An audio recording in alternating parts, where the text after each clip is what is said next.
Hi everyone, Tom was here and back at it with another mock draft. Let's call it Mock Draft 2.0. And man, oh man, some of you weren't happy with that first one, were you? Let's read a few comments, shall we? Let's see, the first comment here from D. Van Holt. You're crazy for picking Jackson Powers Johnson over Latham. Shaking my head. Look, Latham falling to 20 would be very interesting for the Steelers, and I do feel the Steelers need to upgrade on tackle. However, I do feel their biggest need currently is center. Unless you feel comfortable, and quite a lot of you seem to feel comfortable with Nate Herbig snapping the ball day one. I personally don't. He's never snapped the ball in this league. I don't see what the thing is. Yes, do I want them to upgrade a tackle? Absolutely. Are you all mad at me because I didn't draft a tackle in the last draft? I wasn't going to reach for a tackle.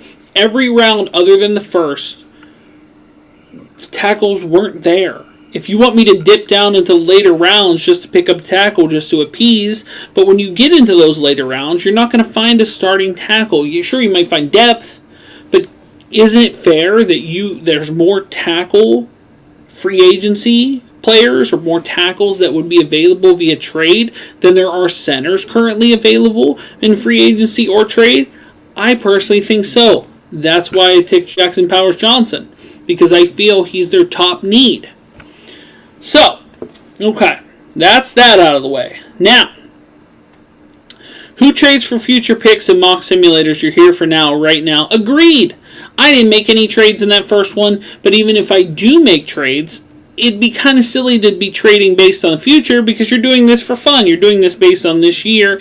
But at the same time, when you're offered a deal for next year, you at least have to weigh and measure, could it be something that the Steelers would do? They may do something where, they trade for next year's depth. They usually don't, but if there's a good enough deal, maybe they would. So that's that. I may have addressed that or went over that from far. That was Ken Sturgill, by the way. Ken Sturgill said who trades for future picks, and I agree. Lawrence Waters, 3589, no tackle pick, crazy. Agreed.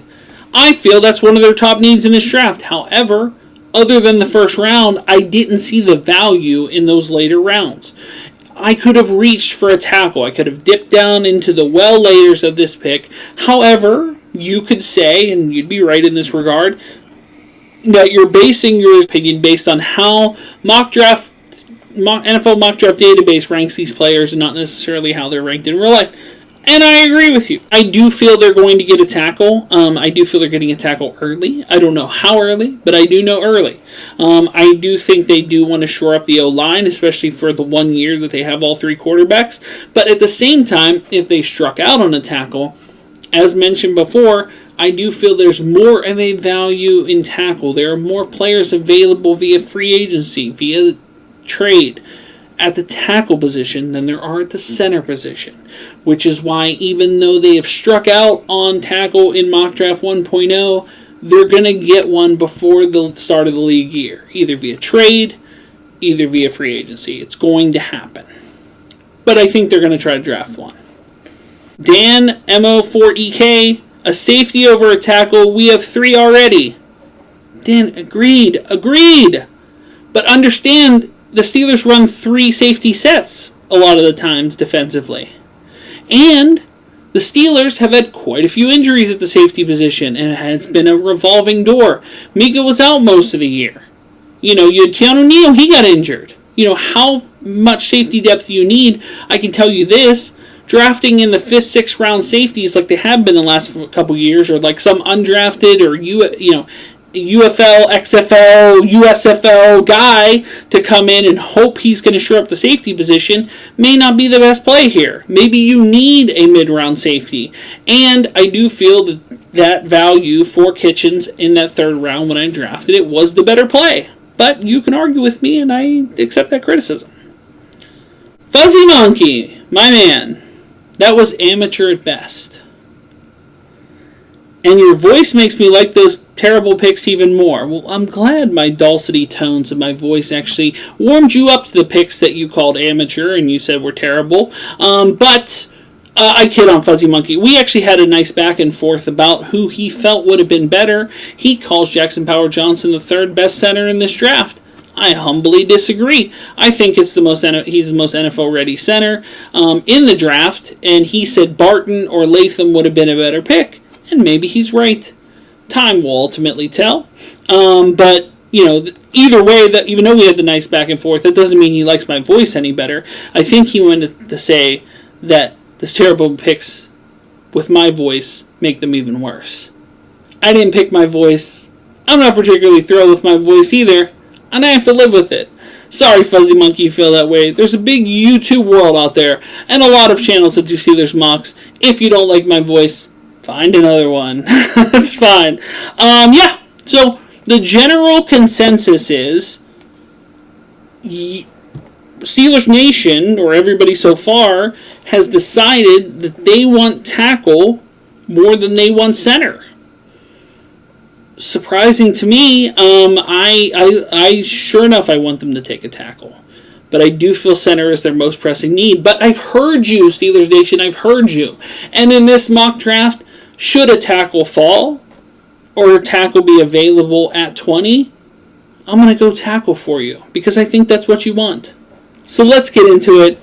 Steelers mock draft 2.0 on Tom was here. Hey guys, it's Blake Henson. Angelo Spagnolo. Dorn Dickerson. This is Donnie Football from 93.7 The Fan. And I'm KDKA meteorologist Mary Hours, and you're watching Tom was here. Tom was here. Tom was here. Tom was here. Tom Was Here. Like a true professional. That's incredible.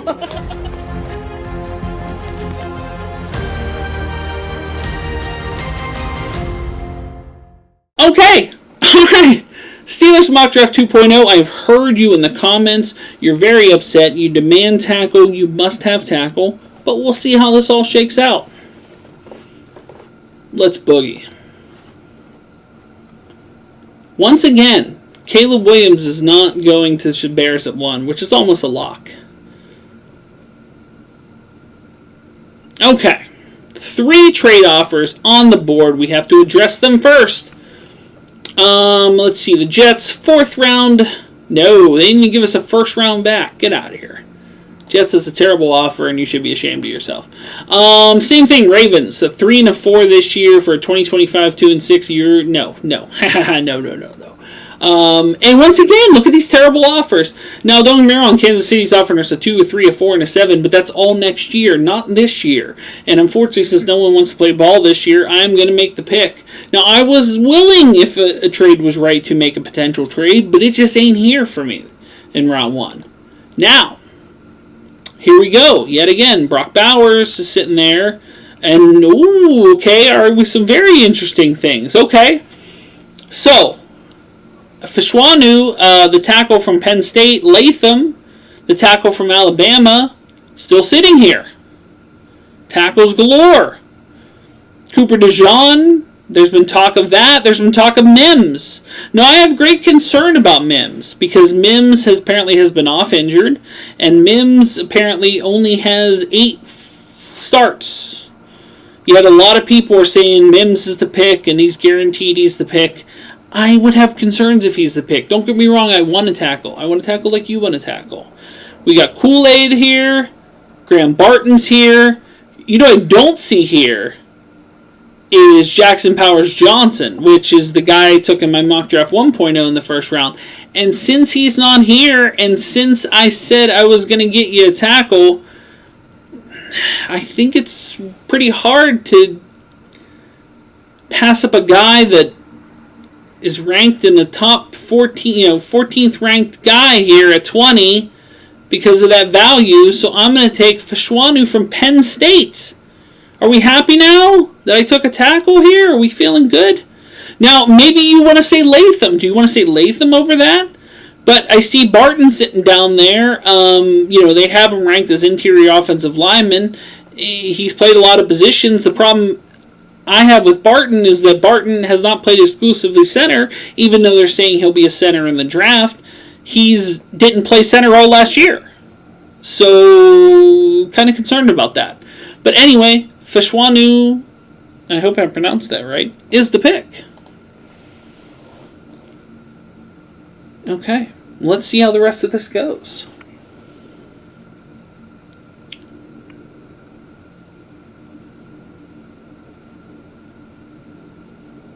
Okay, lots of waiting going on. Okay, 6 trade offers. Hot and heavy. I wonder who they're coming up for. Let's see. A 5th, a 6th, a 7th, a 2025 2. Sorry, Buffalo, not for me. Draft picks next year, not for me. See, this is why I asked in Mock Draft 1.0 if someone could offer me a better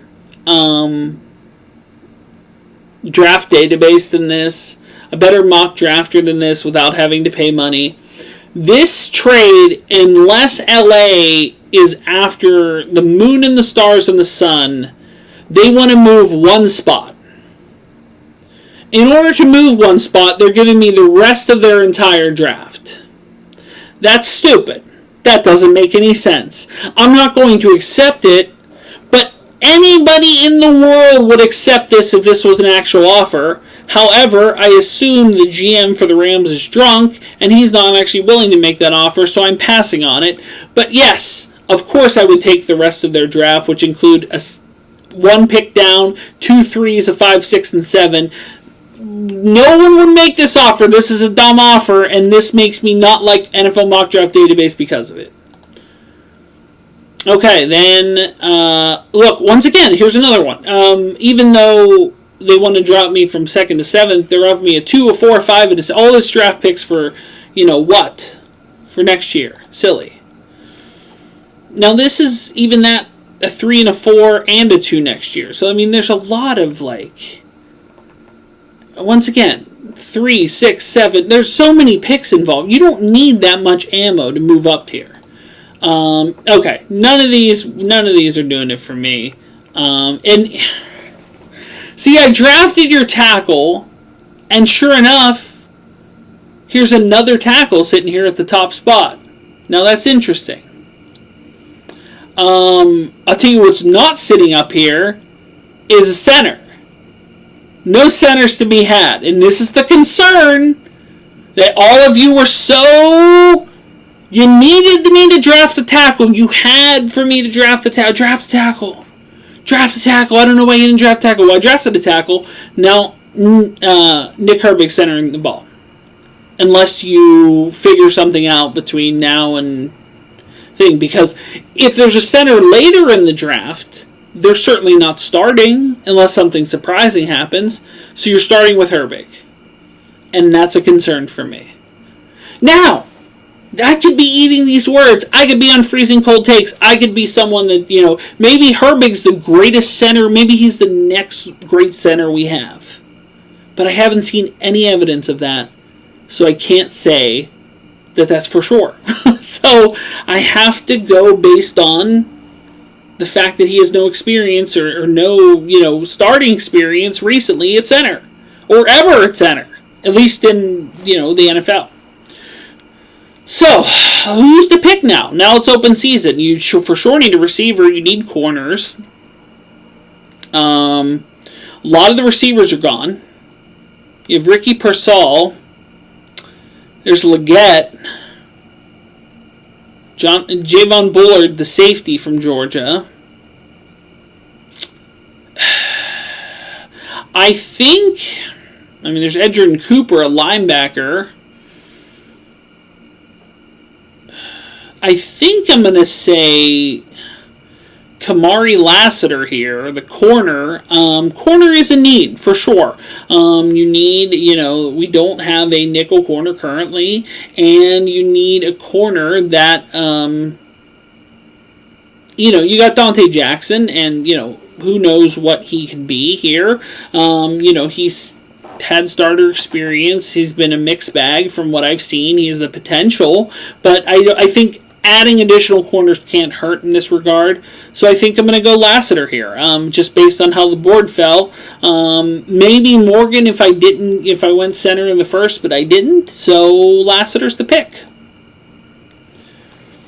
So far, mock draft database A+, they feel good about it. Plus, I do feel, even though I took receiver in the second round for mock draft 1.0, the Steelers love to get receivers later in the draft and find, some diamond in the rough that ends up being their next guy. So this is not something that is unprecedented by them.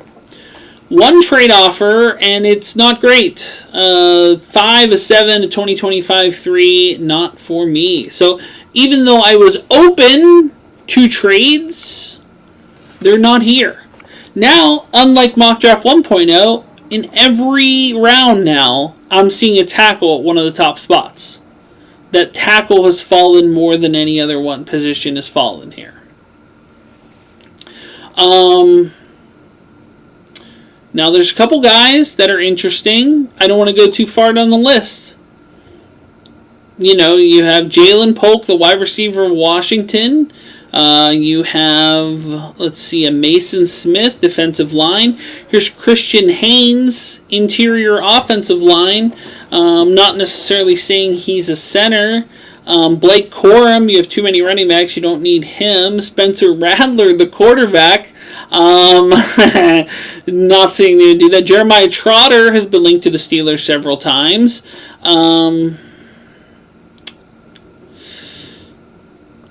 Trotter's interesting.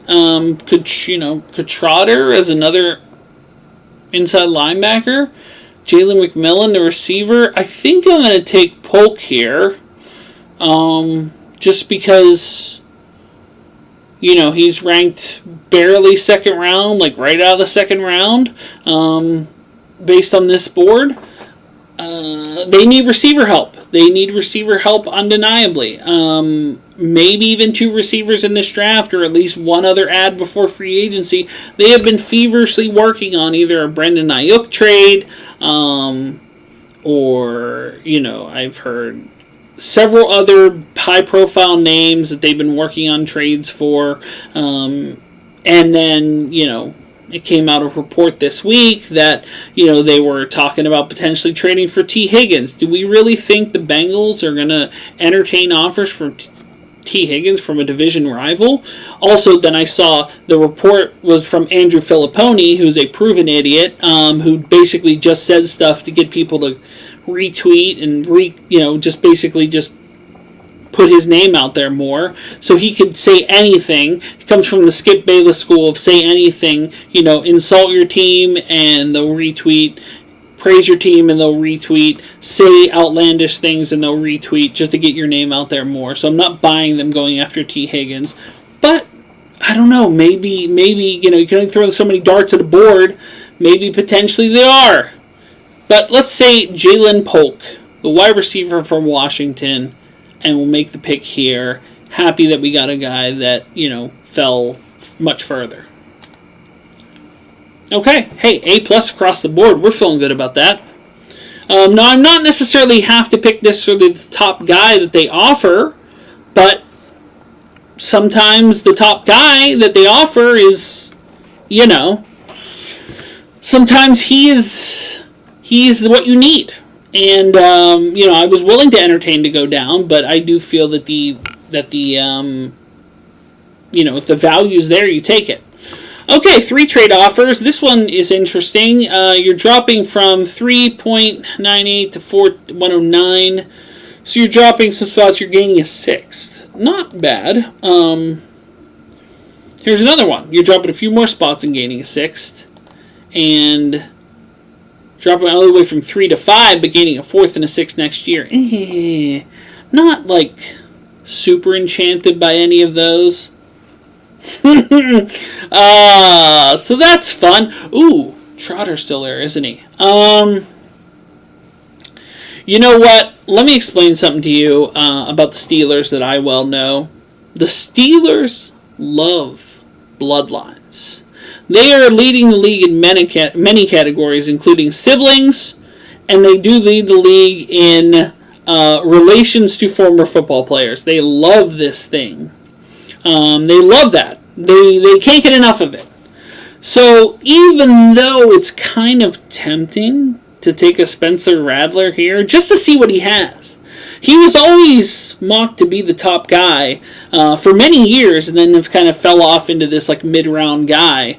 I wouldn't mind him sitting behind Fields and sitting behind Russ and learning a thing or two. But because the Steelers love siblings, and because they love children of former football players, they love having the name that's on the thing, they're going to take Jeremiah Trotter Jr. here, and they're going to be pretty happy with it.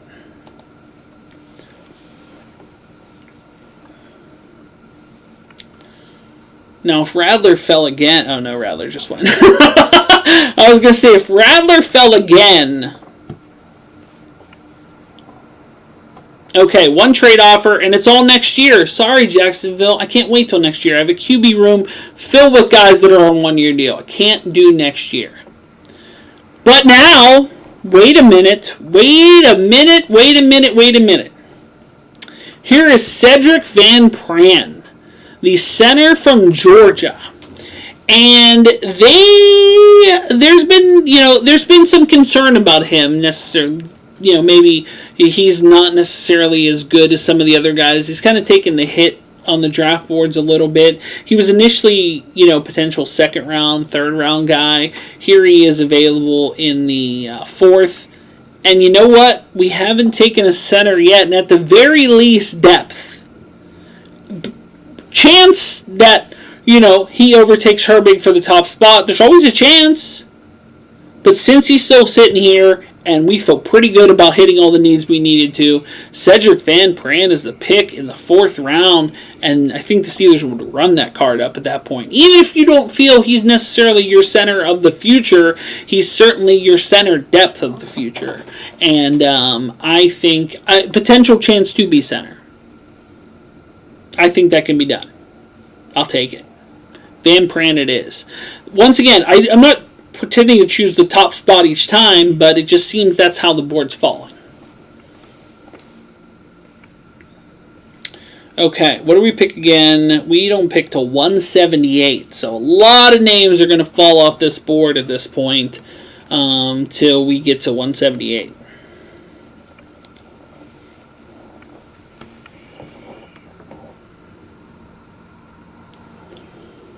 Oh boy, a lot of names are falling off the board. A lot of names falling off the board. Okay. 4 trade offers. First one from, let's see, the Texans. You'd be moving down 10 spots and gaining a 7th next year. Not bad. Not bad. Steelers could potentially consider something like that. Although I don't know the benefit of getting a... Now here's, I think the Steelers would consider that, to be honest. They'd be dropping down about 78 to 93, but less than 20 spots, but gaining a 5th next year. It's pretty good value for a 6th-round pick. I don't think New England would do that, but I think they'd take it if they did. Let's see. The Rams dropping down quite a few spots, gaining a 7th and a 6th next year. And let's see, next year. A lot of next year talk. No, we're going to stand pat. We're going to stand pat again here. Interesting. Well, there's some names here that are very interesting. One of them is Matt Goncalves, the tackle from Pitt, who I've heard many good things on. A guy that is kind of one of those hidden gems in this draft at the tackle position. Who do they have tackle depth? I assume if you got Feshwanu, that Dan Moore becomes your swing. But Goncalves could potentially be some depth. Of course, you have Jamari Thrash, the wide receiver from Louisville. I've heard that name be ballyhooed around. Luke McCaffrey, the Steelers love a good sibling. They can't pass up siblings. Interestingly enough, they may not pass on that sibling here. Let's see. We're getting down into the... So I think with Dan Moore being depth at this point, and the potential to get a guy that could be like a veteran depth position, Goncalves or Goncal, whatever, how do you pronounce his name, wouldn't be the pick here. But Luke McCaffrey, only because the Steelers love siblings. And I think that, you know what, I do kind of want them to double dip a receiver. If they're not going to trade for one of the big names or even trade for someone wide receiver wise, they're probably going to double dip in this draft because they need to, and maybe even potentially add a veteran. Then again, they have added people like Watkins and they have added Van Jefferson, who are veteran guys. So I think you have rookies to surround out the cast and have the best man win. It may involve potentially Jefferson or Quez Watkins not making the team. But, once again, iron sharpens iron, let best man win. But Luke McCaffrey, we're going to say, is the pick here at 178. It's the only pick that I have a B+. Every other pick's an A+ pick. Okay. Now, why would they do that? The Rams GM's still drunk at this point. 195, you're dropping one spot. Now, if you're trying to move up a spot, a 7th would easily get this done in the 6th round. Adding a 7th round pick would easily get this done. They're adding another 6th. Maybe they have a guy that they really love here. And maybe this is unprecedented. Maybe it's something that people have done before. Let's see, 7th to 30, and 7th to 23, in Green Bay. Oh, 7th over that. This pick, I should trade. I should do this. I'm not going to, because I don't think it's realistic. I really don't think they would do such a thing. And because it's the Rams, I think the Rams are glitching out at this point. I think they need to reboot. Take the GM and reboot him. Push the reset button. Get him back to his senses, because I don't think he'd make that. So I wanted to make trades, but other than the unrealistic ones, there were no other ones that I felt were worthy of moving from the pick. So this is a wild card pick, and really they could go anywhere. It's their last pick in the draft, and if they don't go depth-wise, if they don't go,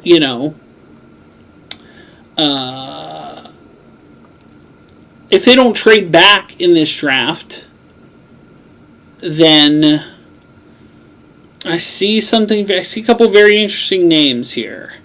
I do feel they are going to stand pat. Now, there's a Jerry Jones. Could they double dip at corner? Jaheim Bell. They have plenty of tight ends at the moment after they added Pruitt. There's quite a few tight ends. Here's another interior offensive lineman. Quite a few. There's a safety. We haven't taken safety yet, and is that Maryland? Is a Maryland safety? Tomlin loves a good Maryland safety. He takes a player from Maryland almost seemingly every year. But you know what?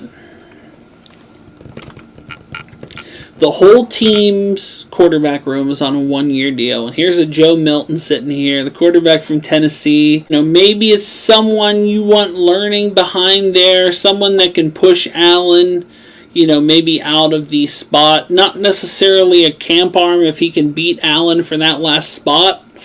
Not unprecedented that they haven't done this before. So, you know what? Let's take Joe Milton here, just for fun. It's the last pick in the draft, for fun. I guess there's other positions they could potentially go, but I do feel we've hit our needs pretty good here. So Joe Milton would be kind of a luxury pick, yes? He's 195, he's 179 ranked. Now, sure, you could pick the corner that's 146 that, you pick. But we're gonna go Milton. We're gonna go Milton. Why not? I'm not gonna talk myself out of it. Milton's the pick. Let's do it. Okay. All right. That's the draft, folks. Let them ring through. Is anybody going to pick a Tomlin's kid? Tomlin's kid is up. Is he up for a trade? Is he someone that will be in this draft? Is he even in here? Tomlin's kid? He's out of Boston College now. He transferred, yes? I have no doubt that Tomlin will have his kid picked up as a, maybe potentially as the last pick in the draft. I don't know if they'd do that. Maybe it would. Who knows? I don't know. Okay, there's the draft. You got A+s across the board. B+ on McCaffrey and A on Milton, but A+ is everywhere else. How do you feel about this draft, Steelers Nation? Do you feel I did a better job than 1.0, where people were very upset with my picks at this point? Do I feel I hit the home runs here? You have your tackle, you have a corner, you have a receiver, you have a linebacker, Cedric Van Pran at the center position, you have Luke McCaffrey and Joe Milton. How do you feel about this draft, Steelers Nation? Let me know in the comments down below. But that'll do it for 2024 Pittsburgh Steelers Mock Draft 2.0, all 7 rounds. Guys, thanks so much for watching. If you are new here, make sure to like, share, and subscribe. You can support me on Patreon, like John Bailey, like Brett Persing, like Faye N. You can do so. Link is in the description below. If you'd like to buy a t-shirt, a Tomwashere t-shirt, you can do so at Spreadshirt, as well as links to my eBay store, Facebook page, Instagram, TikTok, and the Pennsylvania Autograph Collectors Association. Links are in the description below. But when it comes to the next mock draft, or the next video, I will see you soon. But until then, bye everyone.